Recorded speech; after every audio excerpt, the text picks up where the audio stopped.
మహిమగల తండ్రి, మీ పాదాలకు వందనాలు చెల్లించుకున్నాం తండ్రి. పరలోకంలో నాయన మీరు దేవదూతల మధ్య పొగడబడుతున్నటువంటి మీరెక్కడ, భూమి మీద నాయన చిన్న ఆయుష్ కలిగినటువంటి మేమెక్కడ తండ్రి. అయినప్పటికీ కూడా మమ్మల్ని ప్రేమించి మీ యొక్క కుమారుని యొక్క రక్తంతో కడగబడి నాయన మరి తండ్రి అని పిలవగలిగేటటువంటి ఒక బంధాన్ని కలిగినటువంటి విధానాన్ని మీ యొక్క కుమారుడు ద్వారా తెలియజేసినందుకు వందనాలు చెల్లించుకుంటున్నాం తండ్రి.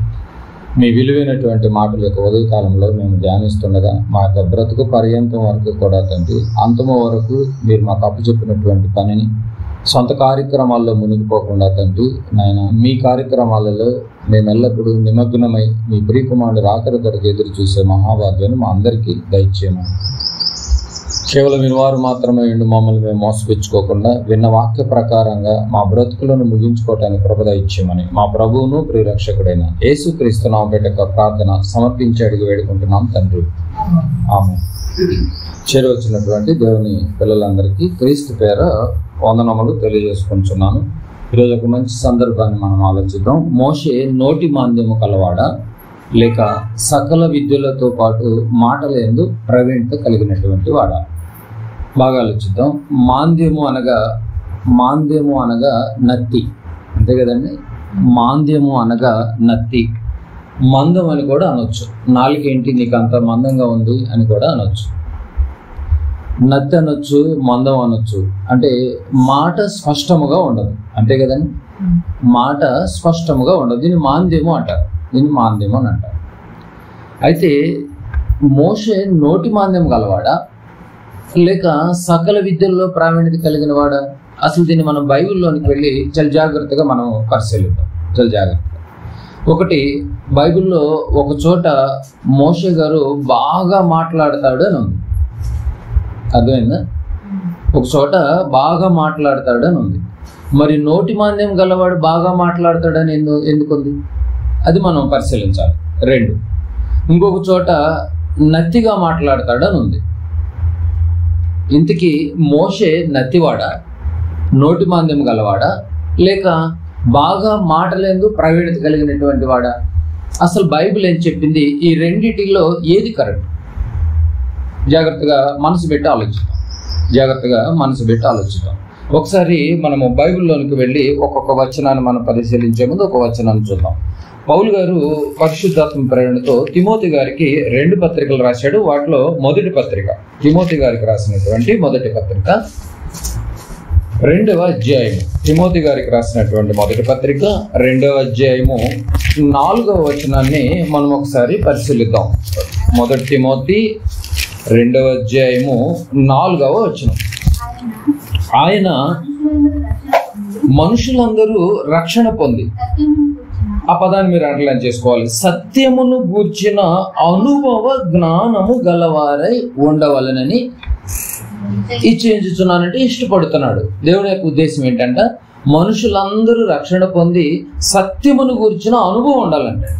బైబిల్ ప్రకారంగా సత్యం అంటే మనకు తెలియదేం కాదు, వాక్యము. యోహాను 17 ప్రకారంగా వాక్యములో అనుభవం ఉండాలంట. ఆ అనుభవాన్ని మనము బైబిల్లో నుంచి మనము పరిశీలించాలి. ఎందుకంటే ఏదైనా ఒక ఆపరేషన్ చేయించాలన్నా కూడా ఆర్ఎంపీ డాక్టర్ దగ్గర ఆపరేషన్ చేయిస్తారు, చెప్పండి. మంచి ఆపరేషన్, హార్ట్ ఆపరేషన్ చేయించాలి, ఆర్ఎంపీ దగ్గర తీసుకెళ్తారా? కదా. మంచి సర్జన్ ఎవరు ఉన్నారో చూసి వెరిఫై చేసి మరీ తీసుకెళ్తారు. అలాగే అంటే ఒక నైపుణ్యత కలిగినటువంటి నిపుణుల దగ్గరికి తీసుకెళ్తూ ఉంటారు. అలాగే వాక్య విషయంలో కూడా అందరూ నైపుణ్యం కలిగిన వాళ్ళుగా తయారవ్వాలండి. అందరూ అంటే మనుషులు అందరూనా కొందరా? ఇంట్లో కుటుంబం మొత్తము నైపుణ్యం కలిగిన వాళ్ళు ఉన్నారంటే దేంట్లో? వాక్యములు, సత్యములో అనుభవం రావాలంట. ఏమాత్రం అనుభవం లేదనుకో మోసపోయే ప్రమాదం ఉంది. ఎవరంటే వాళ్ళ మాట నమ్మి మోసపోయే ప్రమాదాలు ఎక్కువగా ఉన్నాయని మనకు అర్థమవుతుంది. కనుక చాలా జాగ్రత్తగా మనం ఆలోచించాలి. అందరూ నైపుణ్యం కలిగి ఉండాలని అంటున్నాడు. ఒకసారి మరో మంచి మాట చూద్దాం. సామెతల గ్రంథము 19వ అధ్యాయం. మనం ఎంతో కాలం నుంచి ఈ యొక్క ఉపదేశాలు వినటం బాగా అలవాటు అయిపోయింది మనకి, అంతే కదండి. కోల్పోయి మన యొక్క అదృష్టం ఏంటో కానీ క్రైస్తవ కుటుంబాల్లో పుట్టడం, మరి చిన్నప్పటి నుంచి మరి మందిరానికి వెళ్ళటం, వాక్యాలను చదువుకోవటం, ఇవన్నీ బాగా అలవాటు అయిపోయింది. వినటానికి అలవాటుపోయినటువంటి మనల్ని దేవుడు కూడా ఒక మంచి మాట మాట్లాడుతున్నాడు. పాత నిబంధనలోనే సామెతల గ్రంథము 19వ అధ్యాయం, సామెతల గ్రంథము 19వ అధ్యాయము, 19వ అధ్యాయము సామెతల గ్రంథము 27వ వచనాన్ని ఒకసారి ఆలోచిద్దాం. 19వ అధ్యాయము 27వ వచనం. నా కుమారుడా, ఇవి ఏ మాటలు అంటే ఇవి దేవుడు మాటలు అంట, తెలివి పుట్టించేవంట. తెలివి పుట్టించు మాటలను నీవు మీరగోరితివా. తెలివి పుట్టించే మాటలు విని అశ్రద్ధగా పట్టించుకోకుండా వినటానికి అలవాటు పడిపోయి లైట్ తీసుకుని నిర్లక్ష్యం చేసుకుని అసలు కేర్ చేయకుండా లెక్క చేయకుండా నీ ఇష్టం వచ్చినట్టుగా ఒకవేళ నువ్వు ఉండి పట్టించుకోకుండా నువ్వు మేరగోరితివా అయితే ఉపదేశం వినుట ఇక మానుకొనుమో. ఇక నువ్వు ఉపదేశం వినటం అనవసరం అంటున్నాడు చూడండి, మానేయమంటున్నాడు చూడండి కదండి. మీకు అర్థమవుతలేదు మీకు పాయింట్. నువ్వు మారనప్పుడు, నువ్వు విననప్పుడు, దీన్ని పట్టించుకోలేనప్పుడు, నాకెందుకులే అని అనుకున్నప్పుడు నువ్వు మందిరానికి రావటం ఎందుకు, ఆయన ఉపదేశాన్ని వినటం ఎందుకు, అవి తెలివి పుట్టించే మాటలు కదా అని చక్కగా చెప్తుంది బైబిల్. అంటే పాటించినప్పుడు ఇక ఉపదేశం వినట ఇక మానుకో కదా. అనుసరించాలని మనం చదివాము ఇంతకు ముందు కదండి. అనుసరించాలి. మానవ కోటికి ఇదే విధి, భయభక్తులు కలిగి ఉండుట, అనుసరించి ప్రవర్తించాలని ఉంది చక్కగా కదండి. అనుసరించలేనప్పుడు నువ్వు వినటం అనవసరం అని చెప్పేసి మరి సొలొమోను గారు కూడా చక్కగా చెప్తున్నాడు చూడండి. ఇంకో మాట కూడా చూద్దాం. ఇప్పుడు 19 చూసాం కదా, 21వ అధ్యాయంలో కూడా చూడండి. సామెతల గ్రంథము 21వ అధ్యాయము, సామెతల గ్రంథము 21వ అధ్యాయము 29వ వచనాన్ని మనము పరిశీలిద్దాం. 21, 29 ఈ మాటలు చెప్పిన వెంటనే భక్తిహీనుడు తన ముఖమును మార్చుకొనును. భక్తిహీనుడు వెంటనే ముఖం మార్చేసుకుంటాడు. అయ్యో నన్ను అన్నాడా అని భక్తిహీనుడు ఎమ్మటే ఫేస్ లో కనిపిస్తుందండి బాబు. భక్తిహీనుడు తన ముఖమును మార్చుకొనును, యథార్థవంతుడైతే కదా, యథార్థవంతుడు తన ప్రవర్తనను చక్కబరుచుకొనును కదండి. యథార్థవంతుడైతే చక్కబరుచుకుంటాడండి. అవును నిజమే. ఉపదేశము నాకు ప్రతిసారి ఉపదేశం రూపంలో, ఏమైనా సేవకుల రూపంలో హృదయానికి దాకా తాకేటటువంటి మాటలు దేవుడు నా దాకా అందిస్తున్నప్పుడు, తెలివి పుట్టించేటటువంటి మాటలు నా దాకా అందిస్తున్నప్పుడు, అయ్యో భక్తిహీనుడిగా నేను ముఖాన్ని మార్చుకుని రేపు నరకానికి పోయే కంటే యథార్థవంతుల్లోనికి నేను వచ్చి చక్కగా నా ప్రవర్తనను చక్కబరుచుకోవచ్చు కదండి అని చక్కగా బైబిల్ ఎంత చక్కగా చెప్తుంది చూడండి. అంటే భక్తిహీనుడు తన ముఖమును మార్చుకొనును, యథార్థవంతుడు తన ప్రవర్తనను చక్కబరుచుకొనును. అంటే దేవుడి దగ్గరికి వచ్చేటప్పుడు అన్ని ఆలోచనలు తుడిచి వేసుకుని వస్తేనే అర్థమవుతాయి. మైండ్లో నువ్వు ఏది పెట్టుకుని హృదయం నిండా చెత్త పెట్టుకుని వచ్చి దేవుళ్ళు నేను ఎదగాలి అని వస్తే మాత్రం మనం ఎదగలేమని అర్థమవుతుంది. ఎందుకంటే ఇవి తెలివి పుట్టించే మాటలు, యథార్థతలోనికి తీసుకొచ్చేటటువంటి మాటలు. అర్థమవుతలేదు మీకు పాయింట్. కనుక చాలా జాగ్రత్తగా ఆలోచించాలి అని అంటున్నాడు. ఎందుకంటే మీ హృదయంలో కల్మషమును విర్రవీగేటటువంటి తత్వమును మానుకుంటేనే ఈ యొక్క తెలివి పుట్టించేటటువంటి మాటలు రేపు నీ ఆత్మను రక్షిస్తాయని చెప్పాడు యాకోబు పత్రిక. కనుక ఇలాంటి తెలివి పుట్టించేటటువంటి మాటలను మనము తెలివిగా దేవుని యొక్క సహాయంతో మనం అర్థం చేసుకోగలగాలి. ఎందుకంటే ఒక చోట మోషే గారి గురించి నత్తివాడని చదువుకుంటాం, మరో చోట ఆయన మాటలయందు సకల విద్యలలో మాటలయందు ప్రావీణ్యత కలిగినటువంటి వాడని చదువుకుందాం. ఇంతకీ ఈ రెండిట్లో ఏది కరెక్ట్ అనేది మనము బైబిల్ నుంచి మనం ఆలోచించాలి. ఒకసారి ఆ వచనాన్ని మనం ఒకసారి చదువుకుందాం. అసలు బైబిల్ ఈ 2 వచనాలు మనకి ఉన్నాయో లేదో మనం ఒకసారి నిర్గమకాండము ఇప్పుడు అన్ని ఆలోచనలు పక్కన పెట్టి ఈ మాటలు వింటేనే ఇప్పుడు దీంట్లో ఉన్న సారాంశం మనకు అర్థమవుతుంది. మరి బైబిల్ని ఎలా అర్థం చేసుకోవాలి మరి మనము? నిర్గమకాండము 4వ అధ్యాయము. నిర్గమకాండము ఇప్పుడు మనం పరిశోధన చేద్దాం. బెరయా సంఘం వాళ్ళకులాగా ఏమండి పరిశోధన చేద్దాం. నిర్గమకాండము 4వ అధ్యాయము 10వ వచనాన్ని ఒకసారి చదువుకుందాం. నిర్గమకాండము 4వ అధ్యాయము 10వ వచనం చదవాలి. 4వ అధ్యాయము 10వ వచనం చదువుకుందాం. అప్పుడు మోషే దేవుడితో మాట్లాడుతున్నాడు. స్వయాన మోషేనే దేవుడితో మాట్లాడుతున్నాడు. ఏమంటే అప్పుడు మోషే, ప్రభువా, ఇంతకు మునుపైనను నీవు నీ దాసునితో మాటలాడినప్పటి నుండి అయినను నేను మాట నేర్పనని కాను.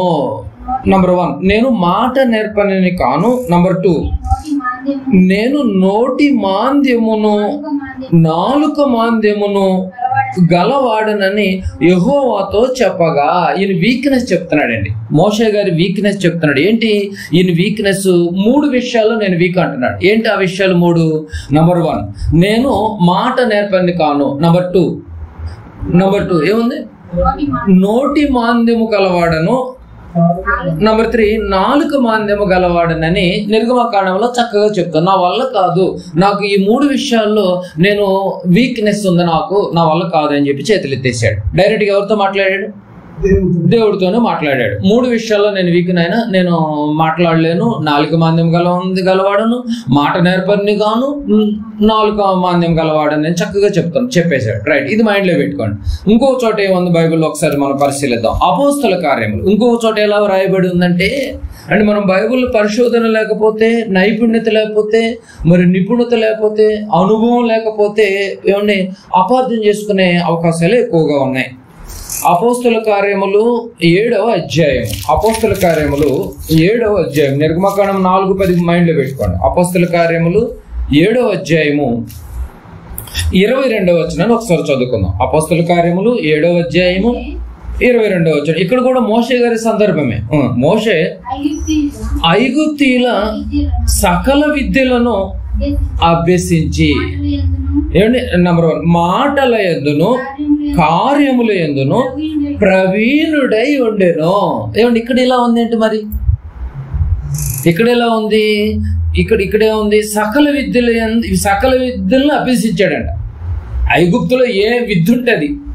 సకల విద్యలను అభ్యసించి మాటల్లో కార్యక్రమాల్లో ప్రవీణుడై ఉండెను అని ఉంది.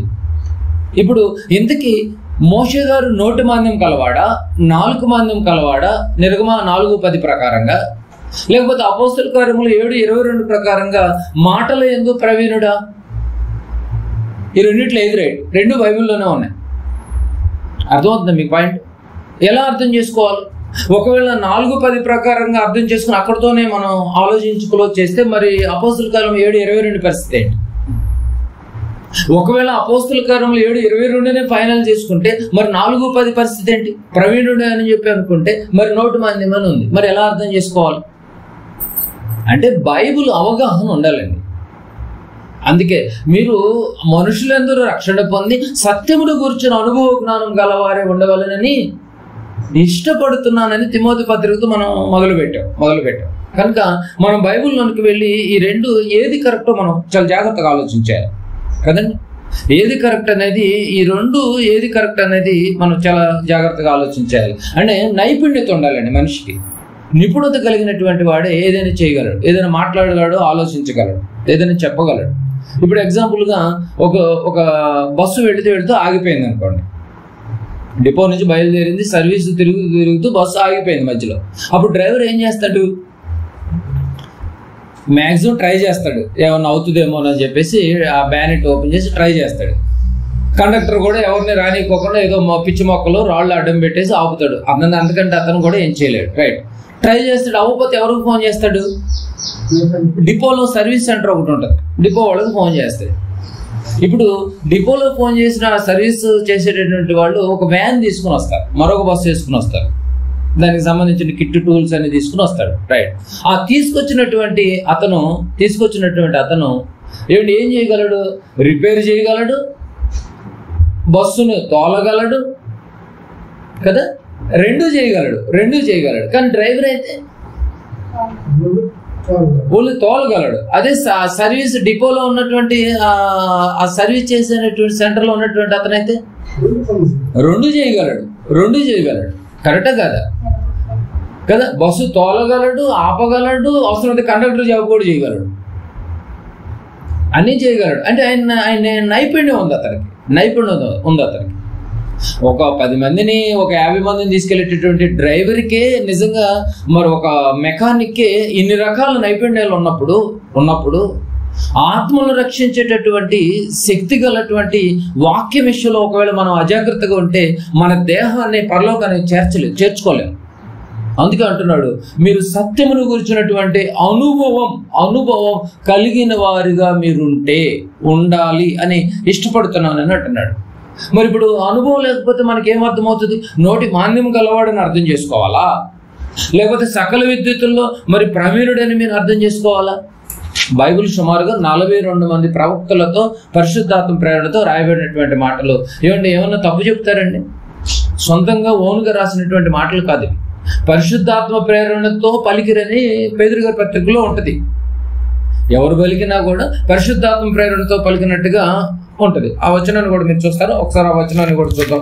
పేతురు గారు రాసినటువంటి మొదటి పత్రిక, ఆదికాండం నుంచి ప్రకటన గ్రంథం వరకు రాయబడినటువంటి ప్రతి మాట ఏమండి సొంతంగా రాయబడినటువంటి మాట కాదు. ఇది మీరు బాగా మైండ్లో పెట్టుకోవాలి ఈ విషయాన్ని. పేతురు గారు రాసినటువంటి రెండో పత్రిక 1వ అధ్యాయము 20-21 వచనాలు ఉండి చూడక బాగుండదు. చూడండి, ఒకడు తన ఊహను బట్టి చెప్పుట వలన లేఖనములో ఏ ప్రవచనము పుట్టదని మొదట గ్రహించుకోవాలి. ఏమండి, బైబిల్ పట్టుకున్నటువంటి మనకి ఫస్ట్ అసలు మెయిన్ ఫండమెంటల్ ఏంటంటే, నువ్వు చదువుతున్నటువంటి ఈ యొక్క వచనము గ్రంథము ఏ వచనాలు ఎక్కడ చదివినా కూడా ఆ వర్డ్స్ పదాలు ఇది మనుషులు రాసినటువంటిది కాదు, మనిషి మట్టి మెదడులోంచి వచ్చినటువంటిది కాదని నీకు అర్థం కావాలి. మరి ఊహను బట్టి లేఖనంలో ఏ ప్రవచనం పుట్టదని ఫస్ట్ గ్రహించుకునవలెను. 21 ఎలాగనగా ప్రవచనం ఎప్పుడును మనుషులను ఇష్టాన్ని బట్టి కలగలేదు, కానీ మనుషులు పరిశుద్ధాత్మ వలన ప్రేరేపింపబడిన వారే దేవుని మూలముగా పలికిరి. అంటే బైబిల్లో ఏ ప్రవక్త ఏ గ్రంథాన్ని ఎప్పుడు రాసినా కూడా సొంతంగా వినియోగించి రాయలేదు, పరిశుద్ధాత్మ ప్రేరణతో రాశారు. అంటే నిర్గమకాండం 4:10 రాయబడినటువంటి మాట గ్రంథము మరి ప్రవక్తే రాయబడింది పరిశుద్ధాత్మ ప్రేరణతో. అపోస్తుల కార్యములు 7:22 కూడా ప్రవీణత కలిగినటువంటి వాడని 2 పరిశుద్ధాత్మ ప్రేరణతోనే రాయబడ్డాయి. అర్థమవుతలేదు. మరి 2 పరిశుద్ధాత్మ ప్రేరణతో రాయబడ్డప్పుడు ఒకటి నిజం ఒకటి అబద్ధం ఎలా అవుతుంది? 2 రైటే అవ్వాలి కదా. కనుక చాలా జాగ్రత్తగా మనం ఆలోచించాలి. వీటిని మనము మరి బైబిల్లోనికి వెళ్ళి మనం ఆలోచన చేస్తే నిజంగా యోబు గారు కూడా ఒక మంచి మాట చెప్తాడు. చూడండి, యోబు గ్రంథము 36వ అధ్యాయం. బైబిల్ ఏ సందర్భాలు కూడానండి పరిశుద్ధాత్మ ప్రేరణతోనే రాయబడ్డాయి. యోబు గ్రంథము 36వ అధ్యాయం. ఈ విషయాలు మనం ఎవరినంటే వాళ్ళు నమ్మామనుకో మరి అపార్థాలు చేసుకునే ప్రమాదం ఉందండి బాబు. నైపుణ్యత లేనటువంటి వాళ్ళు ఈ విషయాన్ని ఛేదించలేరు. అందుకని మరి ఇందాక మనం విన్నట్టుగా ఏ సేవకున్నట్టు ఆ సేవకుని నమ్మితే ప్రాబ్లమ్స్ వచ్చే ప్రమాదం ఉంది. 36వ అధ్యాయం 22వ వచనం చూడండి. 36:22 ఆలోచించమంటున్నాడండి. ఆలోచించు, రీసెర్చ్ చేయి. యథార్థవంతుడు మాట్లాడుతున్నాడు. ఆలోచించుము, దేవుడు శక్తివంతుడై ఘనత వహించిన వాడు, ఆయనను పోలిన బోధకుడెవడు? ఆయన తప్ప అందరూ బోధలు మనం వింటాం కదండి. దేవుడికి మించిన బోధకుడు ఎవరు లేరంట కదండి. ఆ దేవుడిని వదిలేసి మిగతా అందరం పట్టుకుని వెళ్ళాడతాం మనం.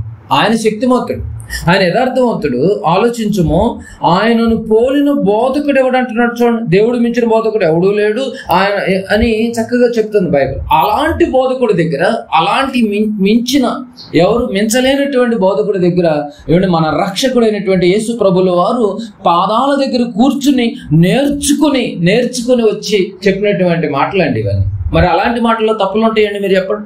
అలాంటి మాటల్లో తప్పులు ఉంటాయంటే మీరు చెప్పండి. కనుక నిజంగా ఎంత గొప్ప మాట అంటే, ఆయనను పోలిన బోధకుడు లేడు అన్నాడు కదండి. ఆయన పోలిన బోధకుడు లేడన్నటువంటి ఆ బోధకుడి దగ్గర నేర్చుకుని వచ్చినటువంటి ప్రభుల వారి గురించి ఒక మంచి మాట చూడండి. కీర్తనల గ్రంథము 147వ అధ్యాయం. కీర్తనల గ్రంథము 147వ అధ్యాయం. కీర్తనల గ్రంథము 147వ అధ్యాయము 5వ వచనాన్ని మనం ఒకసారి చదువుకున్నాం. 147:5 చదువుకున్నాం. మన ప్రభువు గొప్పవాడు, ఆయన అధిక శక్తి గలవాడు. చూసారు, ఇక్కడ కూడా ఏం మాట్లాడుతున్నాడు చూడండి. ఏమంటే ఆయన జ్ఞానమునకు మితి లేదు. ఆయన జ్ఞానమునకు మితి లేదు. బాగా గమనించాలి, ఆయన జ్ఞానమునకు మితి లేదు. జ్ఞానం అంటే ఎవరు? మళ్ళీ యేసు ప్రభుల వారు. యేసు ప్రభుల వారు అన్నా వాక్యం అన్నా ఒకటే. జ్ఞానం అంటే యేసు ప్రభుల వారు, జ్ఞానం అంటే యేసు ప్రభుల వారు. జ్ఞానానికి మితి లేదు. జ్ఞానానికి మితి లేదు. వాక్యం నేర్చుకోవాలన్నా, వాక్యంలో ఎదగాలన్నా యేసు ప్రభువుల వారి దగ్గరే. ఎందుకంటే యేసు ప్రభువుల వారు తండ్రి అయినటువంటి దేవుని దగ్గర నేర్చుకుని వచ్చారు. ఇప్పుడు ఆ జ్ఞానమునకు మితి లేదు అన్నాడు కదండి. ఒకసారి ఆ జ్ఞానం ఎవరో ఒకసారి చూద్దాం. కొరింథీయులకు రాసినటువంటి మొదటి పత్రిక. పౌలు గారు పరిశుద్ధాత్మ ప్రేరణతో అంటే సొంతంగా ఏం రాయలేదు కదా.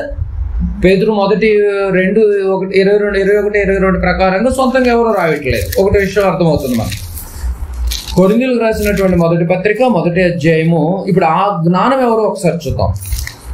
24వ వచనం. కొరింథీయులకు రాసిన మొదటి పత్రిక 1వ అధ్యాయం 24వ వచనం. 24వ వచనం ఒకసారి చదువుకుందాం. ఆయన యూదులకు ఆటంకముగాను అన్ని జనులకు వెరితనముగాను ఉన్నాడు గాని యూదులకేమి గ్రీసు దేశస్థులకేమి పిలువబడిన వారికి క్రీస్తు దేవుని శక్తియునందు, చూడండి కదండి, క్రీస్తు దేవుని శక్తియును దేవుని జ్ఞానమునై ఉన్నాడు. ఎంత బాగుందో చూడండి. క్రీస్తు దేవుని శక్తి దేవుని జ్ఞానమునై ఉన్నాడు అంటే యేసు క్రీస్తు జ్ఞానాన్ని కొలిసేటటువంటి వాళ్ళు ఎవరైనా ఉన్నారండి మీరు చెప్పండి లోకంలో? సాక్షాత్తు దేవుని శక్తి, సాక్షాత్తు దేవుని జ్ఞానము, అలాంటి జ్ఞానమైనటువంటి జ్ఞానవాక్కులు కలిగినటువంటి ప్రభుల వారి మాటలు యొక్క వాక్యములో లిఖితపూర్వకంగా మనకు కనిపిస్తున్నప్పుడు నువ్వు దాన్ని నీకు ఇష్టం వచ్చినట్టుగా అపార్థం చేసుకుంటానంటే కుదరదు. అర్థం చేసుకుని నువ్వు ప్రయత్నం చేయాలి. ఆయనకు మితి లేదు. ఆయన ఎదుట నిలవబడేటటువంటి వాడు ఎవడు లేడు. ఆయన ఎదుట సామర్థ్యం కలిగినటువంటి వాడు ఎవడు లేడు. ఆయన ఎదుట బోధింపగలిగినటువంటి వాడు కూడా ఎవడు లేడని ఎంత చక్కగా చెప్తుంది చూడండి. ఇప్పుడు ఈ మాటలన్నీ యేసు ప్రభుల వారు దేవుడి దగ్గర నేర్చుకుని వచ్చాడు. ఒకసారి ఆ మాట కూడా చూద్దాం. యోహాను సువార్త 5వ అధ్యాయం. యోహాను సువార్త 5వ అధ్యాయం. యోహాను సువార్త 5వ అధ్యాయము 19వ వచనాన్ని ఒకసారి చదువుకుందాం. యోహాను సువార్త 5వ అధ్యాయము 19వ వచనం. 5:19 చూడండి. కాబట్టి యేసు వారికి ఇట్లు ప్రత్యుత్తరం ఇచ్చారు, తండ్రి ఏది చేయుట కుమారుడు చూచునో అదే కాని తనంతట తాను ఏదియు చేయనేరడు. చూడండి, ఏదియు చేయరు అంటే తండ్రి ఏది చేయను కుమారుడు కూడా అదే చేస్తాడండి. తండ్రి ఏది చేయను బోధలో నంబర్ 1, ఆయన మించిన బోధకుడు ఎవరూ లేరు. మరి ఇప్పుడు కుమారుడు కూడా అదే యాస్టీస్ గా అదే వచ్చేస్తుంది చూడండి. కనుక మనం ఏం చేయమంటున్నాడు? యోహాను సువార్తలోనే ఉన్నాం కదా, 14వ అధ్యాయము 24వ వచనం. 14:24 తండ్రి ఏది చేయను కుమారుడు కూడా అదే చేయను. 14వ అధ్యాయము 24వ వచనం కూడా చూద్దాం. 14:24 నన్ను ప్రేమింపని వాడు నా మాటలు గైకొనడు.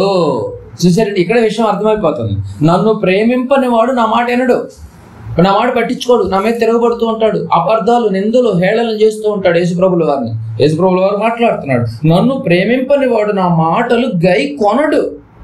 మీరు వినుచున్న మాట ఎంత బాగుందో చూడండి. మీ చేతిలో నా గ్రంథం, సేవకుల నోట వస్తున్నటువంటి ఆ మాటలు ఉన్నాయి చూసారా. మీరు వినుచున్న ఆ మాట, ఎందుకంటే నేను డైరెక్ట్గా మీతో చెప్పలేను, ఎందుకంటే నేను ఇప్పుడు లేను కనుక, భౌతికంగా నేను ఇప్పుడు లేను కనుక. మీరు వినుచున్న మాట నా మాట కాదు. ఎవరి మాటలంటివి? నా మాట కాదు, నన్ను పంపిన తండ్రిదే. ఏమండి, సాక్షాత్తు పరలోకమైనటువంటి తండ్రి మనస్సు, ఆది కాండం నుంచి ప్రకటన గ్రంథం వరకు ఉన్నటువంటి ప్రతి అధ్యాయాలు, ప్రతి గ్రంథము, ఆయన మనస్సులో ఉన్నటువంటి ఉద్దేశాలు, బిడ్డల పట్ల అన్ని ఇదిగో ఇలాంటి డాక్యుమెంట్ రూపంలో మనకు కనిపిస్తుంది. దేవుడి మాటలు అది నువ్వు నీకు నచ్చినట్టుగా అపార్థం చేసుకుంటానంటే ఎట్లా? కనుక ఎంత జాగ్రత్తగా చెప్తాను చూడండి. మీరు వినుచున్నటువంటి మాట నాది కాదు, నన్ను పంపిన తండ్రిదే. అంటే యేసుక్రీస్తుల వారు మంచి బోధకుడు, యేసు ప్రభుల వారిని పంపినటువంటి తండ్రి కూడా నంబర్ 1 బోధకుడు. ఆ బోధకుడు దగ్గరే నేర్చుకుని వచ్చాడు ప్రభుల వారు. అంత బాగుంది చూడండి, ప్రభుల వారు. అందుకే యోహాను 8:28 కూడా చూడండి. 8:28 కూడా చూద్దాం. యోహాను సువార్త 8వ అధ్యాయము 28వ వచనం. 8:28 ఒకసారి చదువుకుందాం. కావున యేసు మీరు మనుష్య కుమారుని పైకెత్తినప్పుడు నేనే ఆయననియు నా అంతట నేను ఏమీ చేయక, నా అంతట నేను ఏం చేయను, నా అంతట నేను ఏమీ చేయక, ఈ పదం అండర్లైన్ చేసుకోండి. తండ్రి నాకు నేర్పినట్లు. ఏమంటే యేసుప్రభుల వారు చక్కగా తండ్రి దగ్గర నేర్చుకున్నాడు. కానీ ఈరోజు నేర్చుకోవాలన్న మనసు ఎవరికి ఉందండి ఈరోజు? కదండి, బైబిల్ నేర్చుకోవాలి, చక్కగా ఎదగాలి, నేను సత్యవాక్యములో నేను అనుభవజ్ఞానం సంపాదించాలన్నటువంటి మనసు మనకి ఎన్ని సంవత్సరాలైనా రాదండి బాబు. కానీ పరలోకంలో తండ్రి దగ్గర నేర్చుకున్నాడంట. రక్షకుడు, మన రక్షకుడు. ఇదిగో తండ్రి నాకు నేర్పినట్లు ఈ సంగతులు మాటలాడుచున్నానని మీరు గ్రహించెదరు.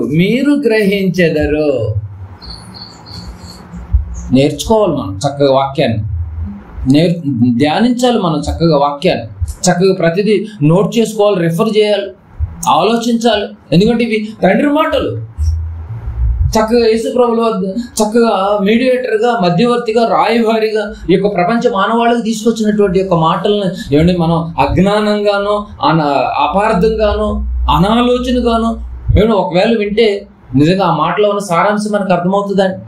ఆ పరిశుద్ధాత్మ ప్రేరణతో ఉన్నటువంటి ఆ ఎఫెక్షన్ అనేది మనకు కలగాలి అంటే ముందు మీరు నన్ను ప్రేమించారు అనటానికి గుర్తు ఈ మాటలను మీరు నమ్మాలి. ఈ మాటల ప్రకారం ఎవడైతే గైకొనడో వాడు నన్ను ప్రేమించినట్టు కాదు. అలాంటి వాడు నా బోధ, నేను చెప్పినటువంటి ఈ యొక్క ఉపదేశం యూనిటీక మానుకోవడం రైట్ అంటున్నాడు. అండి బాబు, రైట్ అంటున్నాడు. కనుక చాలా జాగ్రత్తగా ఆలోచించాలి. యేసుప్రభుల వారు తండ్రి దగ్గర నేర్చుకున్నాడు. మరి పరిశుద్ధాత్మ గురించి కూడా ఏముందో చూడండి. యోహాను సువార్తలోనే 16వ అధ్యాయము 13వ వచనం చూడండి. పరిశుద్ధాత్మను ఎక్కడ నేర్చుకున్నాడు చూద్దాం. 16వ అధ్యాయము 13వ వచనం. అయితే ఆయన సత్యస్వరూపి అయిన ఆత్మ వచ్చినప్పుడు మిమ్మును సర్వసత్యములోనికి నడిపించరు. పరిశుద్ధాత్మ గురించి చెప్తున్నాడు. సర్వసత్యములోనికి నడిపించరు. ఆత్మ పెద్ద అక్షరాలతో ఉంటే పరిశుద్ధాత్మ. ఆయన తనంతట తానే ఏమీ బోధింపక. ఎవరు ఆయన అంటే? ఎవరు? పరిశుద్ధాత్మ. నేను వెళ్ళిపోతున్నాను, ఇక నా తర్వాత నా తమ్ముడు వస్తున్నాడు, నా బ్రదర్ వస్తున్నాడు. ఆయన తనంతట తానే ఏమీ బోధింపక వేటిని వినునో వాటిని బోధించి సంభవింపబోవు సంగతులను మీకు తెలియచేయును. ఇక్కడ మీ పదం గమనించారు. 14వ వచనం. ఆయన నా వాటిలోనివి తీసుకొని మీకు. అంటే ఇప్పుడు పరిశుద్ధాత్మ దేవుడు ఎవరి దగ్గర నేర్చుకున్నాడు? అన్న దగ్గర నేర్చుకున్నారు. యేసుప్రభుల వారి దగ్గర నేర్చుకున్నాడు. ఆయన నా వాటిలోనివి తీసుకొని అన్నది చూడండి. నా వాటిలోనివి తీసుకుని మీకు తెలియజేయను కనుక నన్ను